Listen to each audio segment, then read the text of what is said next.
Muy buenos días, mis amados hermanos, amigos, muy buenas tardes o muy buenas noches, dependiendo del tiempo que usted toma para escucharnos. Les saludamos una vez más con mucho gozo en el nombre de nuestro Señor Jesucristo y como siempre, con todo nuestro corazón deseamos que el Señor esté bendiciendo su vida y su espíritu le esté guiando en todos sus trabajos y proyectos. Quiero invitarle a orar.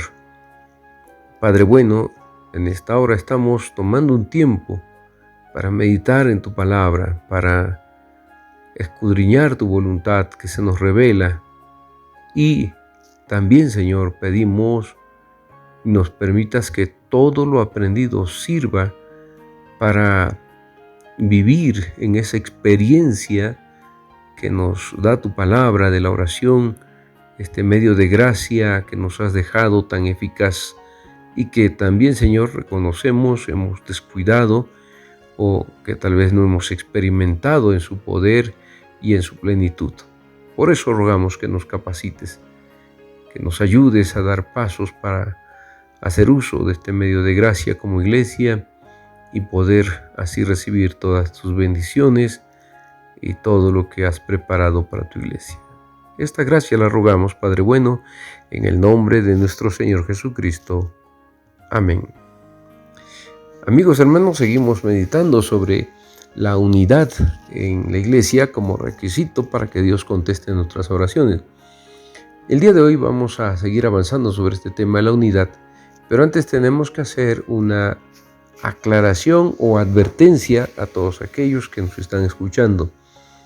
No idealizamos a la iglesia, no es bueno que usted idealice a la iglesia.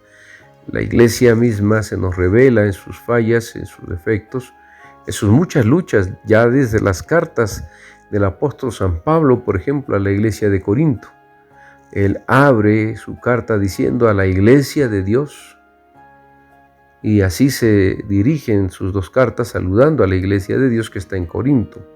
Sin embargo, usted puede ver que en los primeros 5, 6, 7 capítulos, Pablo va a tocar diversos temas de problemas que están pasando en la iglesia, desde los asuntos de divisiones internas siguiendo a los líderes, hasta un asunto de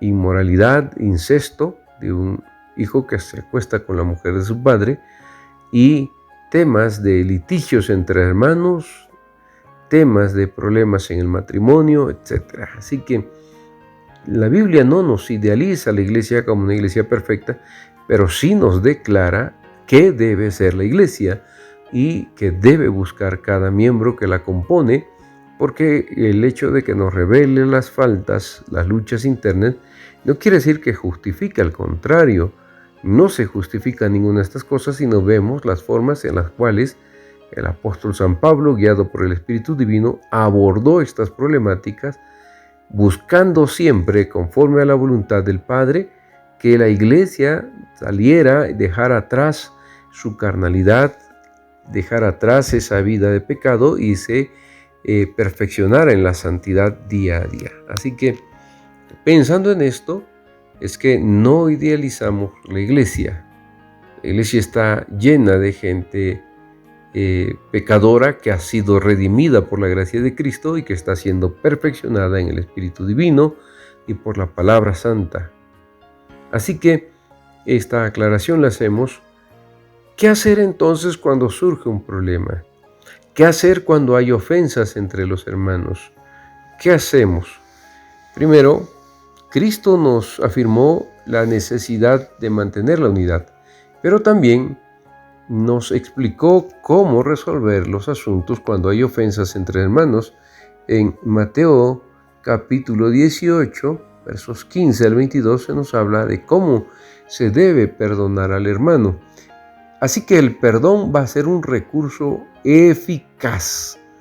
Es un recurso para la restauración de la unidad de la iglesia. El perdón no es una emoción, el perdón no es un sentimiento, sino es un mandato bíblico. He escuchado personas que dicen: pastor, pero es que si no siento deseos de perdonar, pues debo perdonar. Es que yo no quiero ser hipócrita.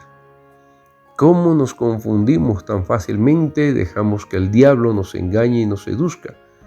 La verdad es que usted en su carne, yo en mi carne ante una ofensa, no deseo perdonar. El perdón no nos fluye por los poros. La verdad es que por eso Dios nos manda perdonar y nos capacita con su Espíritu para hacerlo. De otra manera, sin el auxilio del Espíritu, sin la claridad de las Escrituras, este mundo fuera un caos. Nosotros no perdonaríamos porque nuestra carne se rebelaría. Nuestra carne diría: te hicieron, desquítate. Bueno, Pedro tuvo una experiencia de estas cosas, seguramente había vivido experiencias. Cuando escuchó al maestro dar estas instrucciones, pues él quería saber también cuántas veces debía disculpar a un hermano que pecara contra él. Y dice el texto bíblico, Mateo 18:21, entonces se le acercó Pedro y le dijo: Señor, ¿cuántas veces perdonaré a mi hermano que peque contra mí? ¿Hasta 7? Verso 22, Jesús le dijo: no te digo hasta 7, sino aún 70 veces 7. Eso es lo que le dijo Jesús. Esta es una afirmación de muchísima importancia. No puede haber unidad si no existe el perdón. Y como todos de alguna manera nos ofendemos y lastimamos, tenemos que echar mano de este recurso. Un hombre que dice a su esposa que la ama y que daría su vida por ella, no está mintiendo cuando él en verdad ama a su esposa, y con todo en algún momento la ofenderá. Lo mismo, una mujer que dice que ama a su esposo y que daría su vida por ella, puede ser que no esté mintiendo y sin embargo con todo en algún momento ofenderá, le faltará el respeto a su esposo.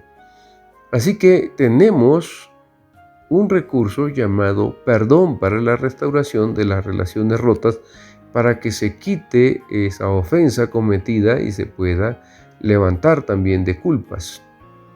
Un creyente que peca debe ser confrontado tomando en cuenta el procedimiento que indica nuestro Señor Jesucristo aquí en Mateo 18. Si no se arrepiente, de acuerdo a lo que dice el texto, debe ser expulsado de la comunión de la iglesia, solo si no se arrepiente. Si sigue terco y su rebeldía es contumaz, entonces debe ser expulsado de la comunión de la iglesia. Pero si esta persona, después de que es confrontada en su pecado, se arrepiente, se disculpa, debe ser perdonado. El apóstol San Pablo confirmó esto también cuando escribió a los Colosenses en el capítulo 3, versículo 13. Soportándoos unos a otros y perdonando unos a otros, si alguno tuviere queja contra otro, de la manera que Cristo os perdonó, así también hacedlo vosotros. Entonces, tome nota, y hermano, hermana, amigo, si tú no has perdonado, si tienes algo en tu corazón contra tu hermano, es importante que tomes en cuenta este mandato bíblico. De otra manera, tus oraciones tendrán estorbo delante de Dios y no pretendamos engañarnos. Yo he escuchado muchas veces a las personas hablar: pues yo no le hice nada, si él me ofendió, que él venga, me pida perdón. A veces somos orgullosos.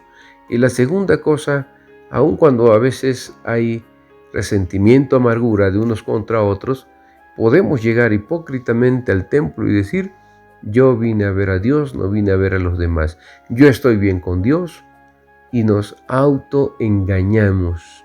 Tengamos cuidado de esto, porque no solo nos engañamos a nosotros mismos, sino que estamos siendo instrumentos de Satanás. Aquel que es confrontado en su pecado y no se arrepiente, terminará por ser expulsado de la comunión de la iglesia. Pero si es confrontado en su pecado, como dice la Escritura, y se arrepiente, gloria a Dios, porque habremos ganado a nuestro hermano y será edificada la iglesia. Otro de los aspectos importantes es llevar fruto. Después de enseñar acerca de las confrontaciones y el perdón y la relación que existe entre la unidad y las oraciones contestadas, nuestro Señor Jesucristo volvió a tratar el tema de la unidad al proseguir el discurso en el aposento alto. Y este tema lo vamos a ver desarrollado en San Juan capítulo 15. El Señor les dio lección acerca de la humildad cuando lavó los pies a sus discípulos, allí donde hemos estado meditando en los audios pasados, y les dio la promesa de que el Padre enviaría al Espíritu de verdad. Y salieron del aposento rumbo a alguna de las calles de Jerusalén, y nuestro Señor tomó un ejemplo muy conocido por ellos para compartirles otra verdad. Seguramente pasaron por algunos viñedos y el Señor les exhortó a que llevaran mucho fruto, igual que lo hacen los pámpanos o las ramas, que tienen una correcta relación con la vid, que es el tronco que alimenta todo. En el contexto inmediato de Juan 15, así como en el más amplio de los capítulos 3 al 17, nuestro Señor estaba enseñando que el fruto del que estaba hablando del que Él estaba mencionando, era el amor. Veamos lo que nos dice San Juan 13, 34 al 35. Veamos entonces lo que nos dice la Escritura. Un mandamiento nuevo os doy, que os améis unos a otros como yo os he amado, que también os améis unos a otros. En esto conocerán todos que sois mis discípulos, si tuviereis amor los unos por los otros.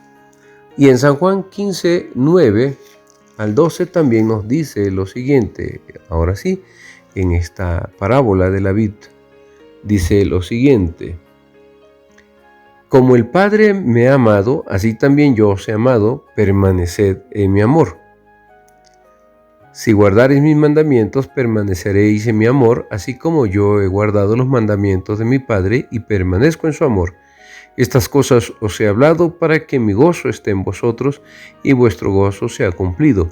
Este es mi mandamiento, que os améis unos a otros como yo os he amado. Entonces, encontramos nosotros que aquí hay un mandamiento explícito de llevar frutos, pero no se puede hacer esto si no nos amamos unos a otros. Si los discípulos hacían esto que se les indicaba, el texto bíblico nos dice que el Padre haría todo lo que ellos pidieran en su nombre. Vean lo que dice el versículo 16 del capítulo 15 de San Juan. No me elegisteis vosotros a mí, sino que yo os elegí a vosotros y os he puesto para que vayáis y llevéis fruto, y vuestro fruto permanezca. Escuchen bien, para que todo lo que pidiereis al Padre en mi nombre, Él os lo dé. ¡Qué hermoso! Aquí está ligado otro elemento, como hemos estado meditando, a la oración. Si no hay unidad, no hay respuesta a la oración. Si no hay perdón, no hay respuesta a la oración. Y el propósito de Dios es que usted lleve mucho fruto, que cada uno de nosotros lleve fruto, pero sobre todas las cosas también el amor es otro de los aspectos fundantes e importantes para que el Señor conteste nuestras oraciones. Dice: y vuestro fruto permanezca, para que todo lo que pidiereis al Padre en mi nombre, Él os lo dé. Así que el mandamiento de amarnos unos a otros tiene que ver también con la respuesta que el Señor Jesucristo hará a nuestras oraciones. El amor cristiano es la base de la unidad, y eso significa que tengamos un solo corazón, que cuando oremos, la oración se convierta en una experiencia significativa y efectiva. En ese ambiente Dios promete volcar su poder y contestar nuestras peticiones. Cuando oramos unos con otros con verdadero amor, cuando hay el perdón y cuando hay la unidad, en verdad Dios contesta las oraciones y la experiencia se vuelve muy grata, porque derramar nuestro corazón al lado de otros con el mismo corazón, con el mismo sentir, hermanos, es maravilloso, porque se experimenta el poder de Dios contestando las oraciones de su pueblo. Hasta aquí el día de hoy, que también este tema le esté desafiando, si no ha perdonado, perdone, busque la unidad y ame a sus hermanos, porque estos son elementos claves para que Dios conteste nuestras oraciones. El Señor le bendiga. Si el Señor lo permite, mañana continuamos con nuestras reflexiones.